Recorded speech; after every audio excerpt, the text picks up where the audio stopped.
Et salut à tous, on se retrouve pour la dernière vidéo de comment créer son bot Discord. Et oui, c'est la dernière vidéo de cette série, mais ne vous inquiétez pas, en octobre on repartira sur la saison 2. Pour aujourd'hui, nous verrons un système de permission plutôt simple avec des powers. En faisant simple, l'utilisateur qui aura le plus gros nombre power pourra exécuter le plus de commandes par rapport à celui qui aura un petit nombre ou power. De plus, nous verrons également comment sauvegarder nos utilisateurs et leurs power dans un fichier. Pour commencer, nous allons faire notre système de permission sans la sauvegarde, on la fera à la fin. Retournez sur votre IDE et allez dans la notation commande. Nous allons lui insérer une nouvelle ligne, public int power default 0. Celui-ci nous permettra de définir par défaut la permission de notre commande, sachant que pour moi elle sera à 0, soit la plus petite permission qu'il puisse avoir. À vous de choisir ce que vous voulez. Maintenant, vous pouvez faire le tour de vos commandes pour pouvoir leur attribuer leurs permissions. Pour la commande stop, c'est une commande de type console, du coup pas besoin de lui donner une permission. La console aura tous les droits. Pour la commande info, tout le monde pourra exécuter la commande, du coup je peux laisser vide car la permission restera à 0. Pour la commande game, je n'ai pas envie que tout le monde puisse faire cette commande, du coup je vais lui attribuer sa permission. Alors à côté de name, je vais mettre virgule power. Power car c'est comme ça que je l'ai appelé dans l'interface annotation de type commande. Ensuite, égal, et je lui insérer un nouveau chiffre. Au lieu que ça soit 0, j'ai envie que ça soit 100. Tous ceux qui auront un power de 100 ou supérieur à 100, donc 101, 102, 200, 300, pourront faire cette commande. Puis pour la commande help, c'est comme pour la commande info, j'ai envie que tout le monde puisse le faire. Du coup, le power va rester à 0. Je n'insère rien du tout. C'est bien beau d'avoir ajouté la variable power dans la notation commande, seulement pour pouvoir l'utiliser pleinement, il nous faut l'enregistrer dans la classe simple command. Ajouter le fil private final int power. Ajouter également int_power dans les paramètres du constructeur de simple command. Dans le bloc du constructeur, ajouter this.power est égal à power afin d'initialiser le fil au-dessus par rapport aux paramètres du constructeur. Et enfin, ajouter le getter de power, public int getPower return power. Maintenant, vous allez avoir une petite erreur dans la méthode register command de la classe commandMap. Au niveau de simple command est égal à new simple command, command.name, command.description, command.type, object, méthode. Pour corriger ceci, après méthode, vous devrez faire virgule, command.power afin d'ajouter le power que l'on a demandé dans le constructeur. Maintenant, avant de check si l'utilisateur a la permission de faire la commande, il nous faut d'abord faire le stockage de permissions grâce à une map. Vous allez en haut de la classe commandMap et vous insérez le fil private final map de long et integer que vous appelez powers est égal à new hashmap. L'accueil long sera l'id du user et le integer son power. Vous allez un peu plus bas de la classe commandMap et vous insérez la méthode public int getPowerUser et en paramètre vous mettez guild et user. Dans cette méthode, vous insérez une première condition. If guild.getMember en parenthèse user.asPermission permission.administrateur. Donc si le member donc de la guilde, celui qui a fait la commande, est administrateur du serveur, alors on return 150. Pour moi, 150, c'est la puissance max de mes permissions. Bien sûr, après, à vous de choisir comment vous voulez gérer vos permissions. Et en dessous de cette condition, nous allons mettre un petit return pour terminer la méthode. Et à côté de ce return, nous aurons une condition ternaire. Donc si powers.contentskey user.getID_long, donc si la map powers contient l'ID de l'utilisateur, alors powers.get_user.getID_long. Donc on récupère le power de l'utilisateur en fonction de son ID. Sinon, on retourne 0 si l'utilisateur n'a pas été trouvé. Une fois cette méthode terminée, cherchez la méthode commandUser qui se trouve également dans la classe commandMap. Puis ajoutez une nouvelle condition en dessous de la première. If message.getGuild différent de nul et que simple command d'object 0.getPower est plus grand que getPowerUser de message.getGuild virgule message.getOuter, alors on return false. En gros, si le message a bien été envoyé dans une guilde et que la permission de la commande est plus grand que la permission de l'utilisateur, alors on retourne false car la commande ne peut pas être exécutée. Nous pouvons également aller dans la commande help, dans la boucle for, et ajouter une nouvelle condition en dessous de la première pour ne pas afficher les commandes auxquelles le joueur n'a pas la permission de faire. Si guild est différent de nul et que command.getPower est plus grand que commandMap.getPowerUser de guild,user, alors on continue. N'oubliez pas d'insérer guild dans les paramètres de la méthode help Et ensuite, donc si guild n'est pas nul et que la commande.getPower est plus grand que le power de user, alors on n'affiche pas la commande au user. Vous pouvez retourner dans une nouvelle classe de commande, sinon recréer une nouvelle classe pour pouvoir créer une nouvelle commande. Cette commande, nous allons l'appeler power et elle aura la permission 150, sachant que c'est la permission maximum pour moi. Ensuite, en dessous, pour la méthode, private void power, et ça prendra 3 paramètres, user, message et un string d'arguments, un tableau de string d'arguments. Nous ajoutons également le paramètre message channel de channel et une première condition, if args.length est égal à 0 ou bien message.getMentionedUser.size est égal à 0, alors nous enverrons un message channel.sendMessage de power par rapport à un power un user.que et on return. En gros, si le tableau d'arguments est vide ou bien aucun utilisateur n'a été mentionné dans le message, alors on retourne juste l'exemple de la commande. Ensuite, nous ajoutons une nouvelle petite variable dans la méthode de type integer, donc int power est égal à 0, et en dessous un petit try catch, donc try catch de power est égal à integer.parseInt de args0, sinon si l'argument 0 de power n'est pas un chiffre, nous le catchons avec le number format exception NFE et nous enverrons un message dans le channel, donc channel.sendMessage, le power doit être un nombre.que et on return. Pour la suite de la commande, nous aurons besoin de la classe commandMap. Donc vous vous rendez tout en haut de votre classe et vous insérez le field private final commandMap. Et dans le constructeur, vous ajoutez le paramètre commandMap et en dessous, vous initialisez le commandMap du field par rapport au paramètre this.commandMap est égal à commandMap. Retournez dans la classe commandMap et si vous avez comment une erreur sur new command default, il faut juste ajouter la commandMap, donc virgule this, dans le constructeur.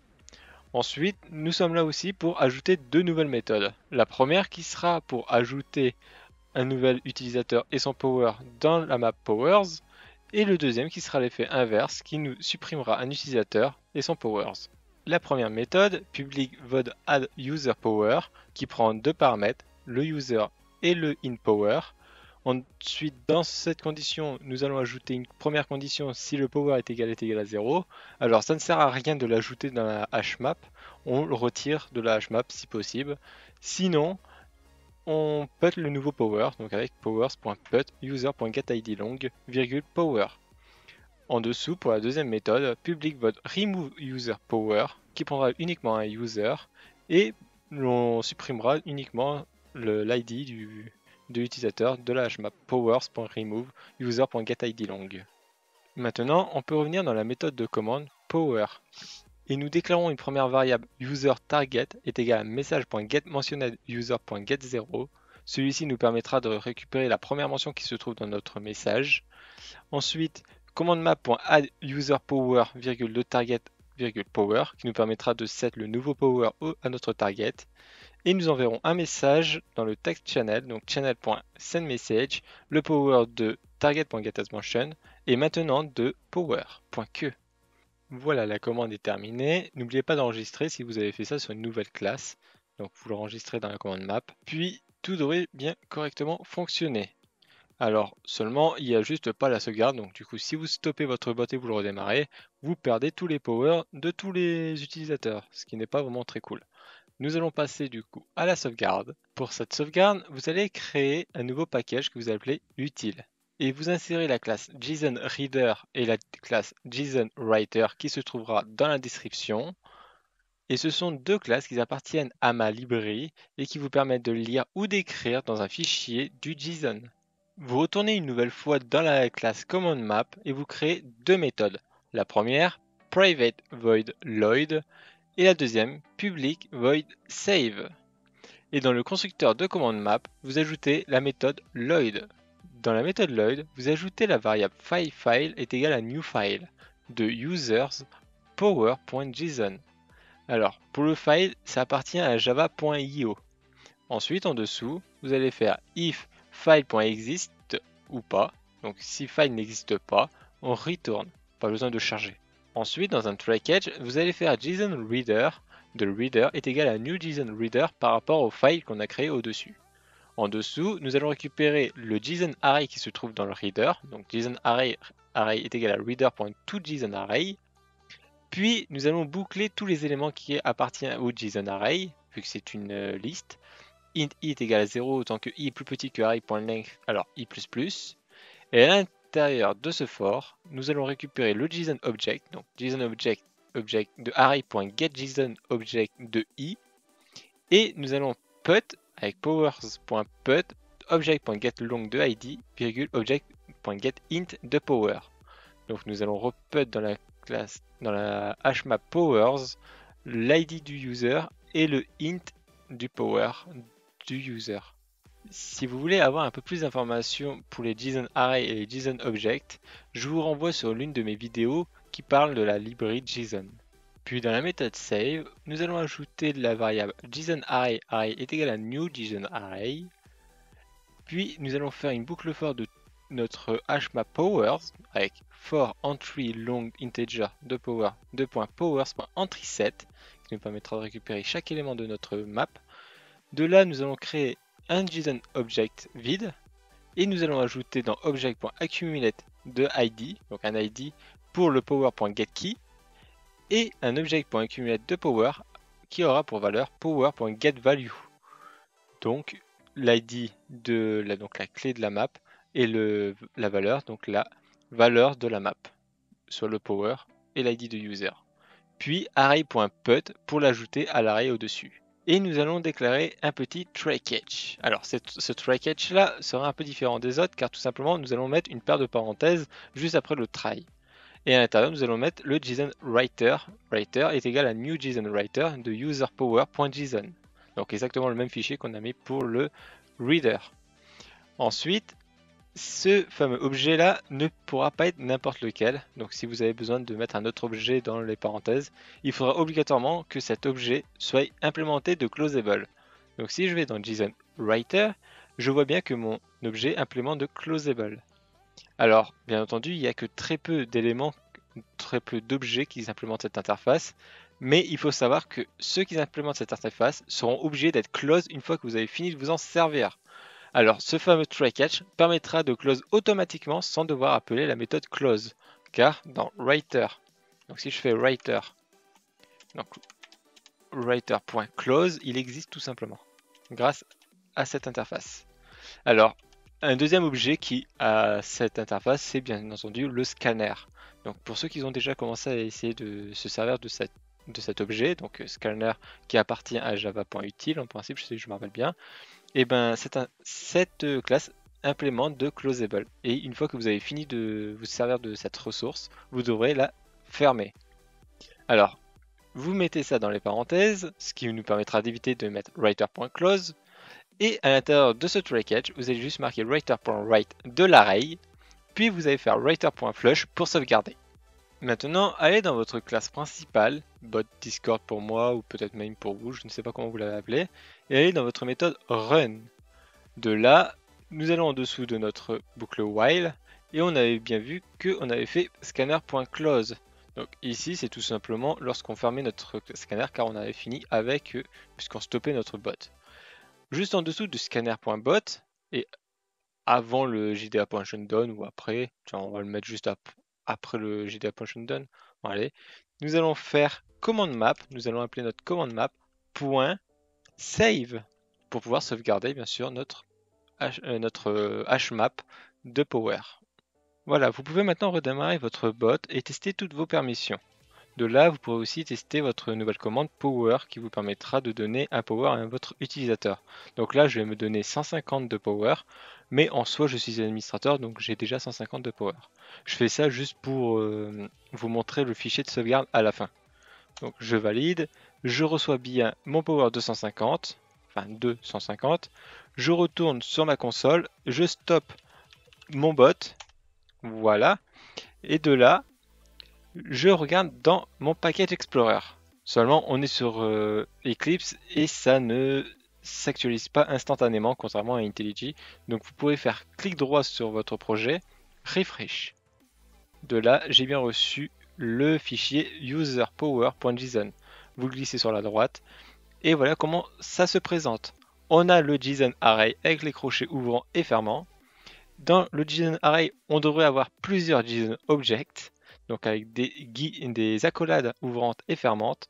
Et dans chaque JSON Object, vous aurez un ID et un power. Donc l'ID qui me pointe pour l'instant sur moi, donc ça c'est mon ID. Et le power, je me suis donné 152 power. Voilà. Si vous avez ceci, c'est que tout fonctionne très bien. Vous pourrez également redémarrer votre bot et vous ne devrez pas avoir d'erreur lors du chargement. Si vous restoppez et que vous réactualisez votre